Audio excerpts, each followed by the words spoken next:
ನೇಪಾಳದಲ್ಲಿ ಭೀಕರ ಪ್ರವಾಹ 165 ಜನ ಸಾವನ್ನಪ್ಪಿರೋದು, ಅದೆಷ್ಟೋ ಜನ ಕಣ್ಮರೆಯಾಗಿದ್ದಾರೆ. ಅದರಲ್ಲಿ 133 ಮಂದಿ ಭಾರತೀಯರು ಕೂಡ ಇದ್ದಾರೆ ನಾಪತ್ತೆಯಾದಂಥವರಲ್ಲಿ. ಅತ್ಯಂತ ಹೆಚ್ಚು ದುರಂತ ಸಂಭವಿಸಿರುವಂಥದ್ದು ನೇಪಾಳದ ರಸುವಾ ಪ್ರಾಂತ್ಯದಲ್ಲಿ. ನೋಡಬೇಕು, ರಸುವಾ ಪ್ರಾಂತ್ಯ 3-4 ಜಿಲ್ಲೆಗಳು ಬರ್ತವೆ. ನೇಪಾಳದ 3 ಜಿಲ್ಲೆಗಳು ಸ್ಮಶಾನದ ರೀತಿಯಲ್ಲಾಗಿವೆ. ಯಾರ್ಯಾರು ಎಷ್ಟೆಷ್ಟು ಜನ ನಾಪತ್ತೆಯಾಗಿದ್ದಾರೆ ನಾವು ತೋರಿಸ್ತಾ ಇದ್ದೀವಿ. ತಮಿಳುನಾಡಿನವರು ಒಟ್ಟು ಪ್ರವಾಸಿಗರು ನಾಪತ್ತೆಯಾದವರು. ತಮಿಳುನಾಡಿನವರು ಒಟ್ಟು ಪ್ರವಾಸಿಗರು 57 ಜನ ಇದ್ದರು, 37 ಜನ ನಾಪತ್ತೆ. ಇಶಾ ಫೌಂಡೇಶನಲ್ಲಿ 80 ಜನ ಇದ್ದರು, 80ಕ್ಕೆ 80 ಜನ ನಾಪತ್ತೆ.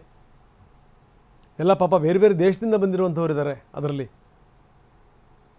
ಕೇರಳದವರು 36 ಜನ ಇದ್ದರು, 36ಕ್ಕೆ 36 ಜನ ನಾಪತ್ತೆಯಾಗಿದ್ದಾರೆ. ಪಶ್ಚಿಮ ಬಂಗಾಳದ್ದು ಅದೇ ಸ್ಥಿತಿ, 32 ಮಂದಿ ಪ್ರವಾಸಿಗರು, 32 ಜನಕ್ಕೆ 32 ಜನನೂ ಇಲ್ಲ.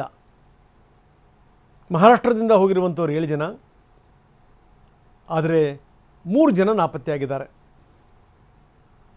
ಇನ್ನು 4 ಜನ ಸಿಕ್ಕಿದ್ದಾರೆ, ಬಚಾವಾಗಿದ್ದಾರೆ. ಹೆಂಗೋ ನಾಪತ್ತೆಯಾಗಿರುವಂಥ ಪ್ರವಾಸಿಗರು ಒಟ್ಟು 133 ಮಂದಿ ಭಾರತೀಯರು.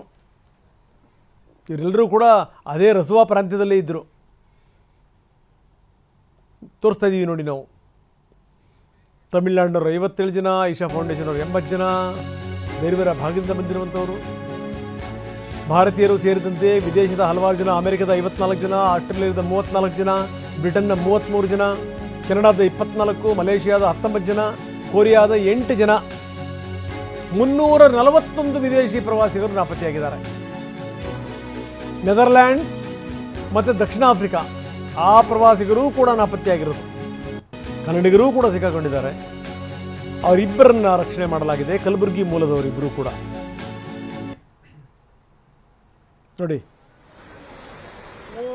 ಎಲ್ಲರೂ ಕೂಡ ಒಟ್ಟೊಟ್ಟಿಗೆ ಹೋದಂಥವ್ರು ಇವರು. ಇದೇ ಅವರ ಕೊನೆಯ ಫೋಟೋ ಆಗುತ್ತೆ ಅಂತ ಅವ್ರ ಕನಸು ಮನಸ್ಸಲ್ಲೂ ಕೂಡ ಅಂದ್ಕೊಂಡಿರಲಿಲ್ಲ.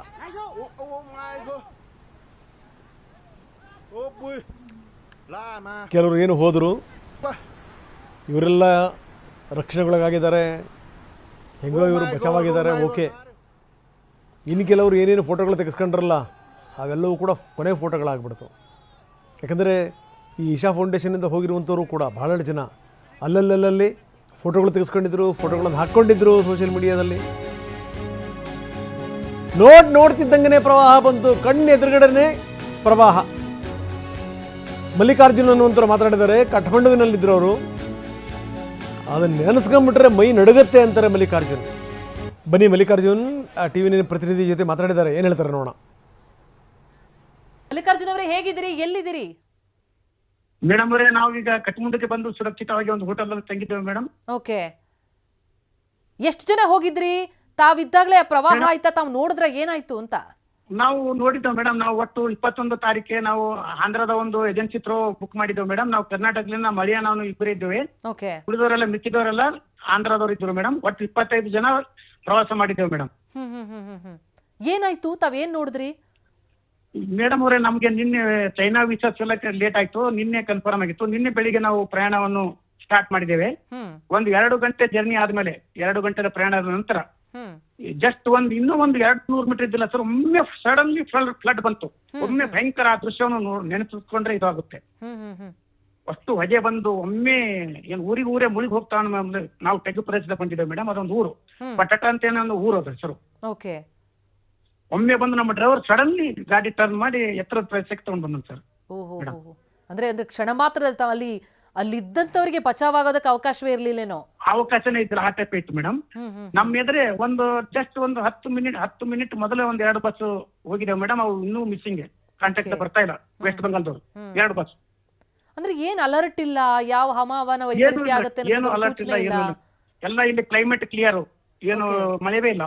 ಓಕೆ, ಆಮೇಲೆ ಏನ್ ಇನ್ಫಾರ್ಮೇಶನ್ ಸಿಗ್ತಾ ಇದೆ ಈಗ ಸದ್ಯಕ್ಕೆ? ಹೆಂಗಿದೆಯಂತೆ ಪರಿಸ್ಥಿತಿ ಈಗ ಮೇಡಮ್? ಏನಾಗ್ತಾ ಇದೆ, ಎಲ್ಲ ಫುಲ್ಲು ಅಲ್ಲಿನ ಜನ ಭಯಂಕರ ಬಹಳ ಲಾಸ್ ಆಗಿದೆ. ಇಮಿಗ್ರೇಷನ್ ಆಫೀಸು, ಚೈನಾ ಬಸ್ಗಳು ಅಲ್ಲಿ ಇಮಿಗ್ರೇಷನ್, ನಾವು 1 ಗಂಟೆ ಇದ್ರೆ ಅಲ್ಲಿ ಬಸ್ನಾಗೆ ಕುಳಿತುಕೊಳ್ಳೋದಿದ್ದೇವೆ ನಾವು. ಚೈನಾ ಬಾರ್ಡರ್ ತಲುಪ್ತಾ ಇದ್ದೀವಿ ನಾವು. ಓಕೆ, ನಮ್ಕಿನ ಮೊದಲು ಹೋದವರು ತಮಿಳುನಾಡದವರು ಅಂತೇಳಿ ಜಗ್ಗಿ ವಾಸುದೇವ್ ಜಗ್ಗಿ ಮಹಾರಾಜ್ ಸಂಘಟನೆ ಈಶಾ ಫೌಂಡೇಶನ್ ಅವರು. ಹಾ ಈಶಾ ಫೌಂಡೇಶನ್ ಹಾ 70 ಜನ ಮಿಸ್ಸಿಂಗ್ ಮೇಡಮ್. ಅಲ್ಲೇ ಇಮಿಗ್ರೇಷನ್ ಹತ್ರ ಇದ್ರು ಚೈನಾ ಬಾರ್ಡರ್. ಓ ಓಕೆ. ಎಸ್ ನಾವು ತಾವು ಅಲ್ಲಿಂದ ಅದೇ ಹೇಗ್ ಆಗ್ತಾ ಇತ್ತು. ಅಲ್ಲಿಂದ ಮುಂದಕ್ಕೆ ಹೇಗ್ ಬಂದ್ರಿ? ಮೇಡಮ್ ಅವರೇ ನಮ್ಗೆ ಬರ್ಲಕ್ಕೆ ಈ ಕಡೆ ಬರ್ಲಕ್ಕೆ ಏನು ಯಾವ್ದು ನಮ್ಗೆ ಅಡೆತಡೆ ಆಗಲಿಲ್ಲ. ಇಮಿಡಿಯೇಟ್ಲಿ ಆಗಿ ನಮಗೆ ನಮ್ಮ ಡ್ರೈವರ್ ತಂದು ಎತ್ತರ ಪ್ರದೇಶಕ್ಕೆ ಬಂದು 1 ಗಂಟೆ ಅಲ್ಲೇ ನೋಡಿ ದೂರಿಂದ ನೋಡಿದೆವು ಮೇಡಮ್. ಓಕೆ. ಪೂರಾ ಹೊಗೆ ಕಾಣ್ತಾ ಇತ್ತು, ಭಯಂಕರ ಸಪ್ಪಳ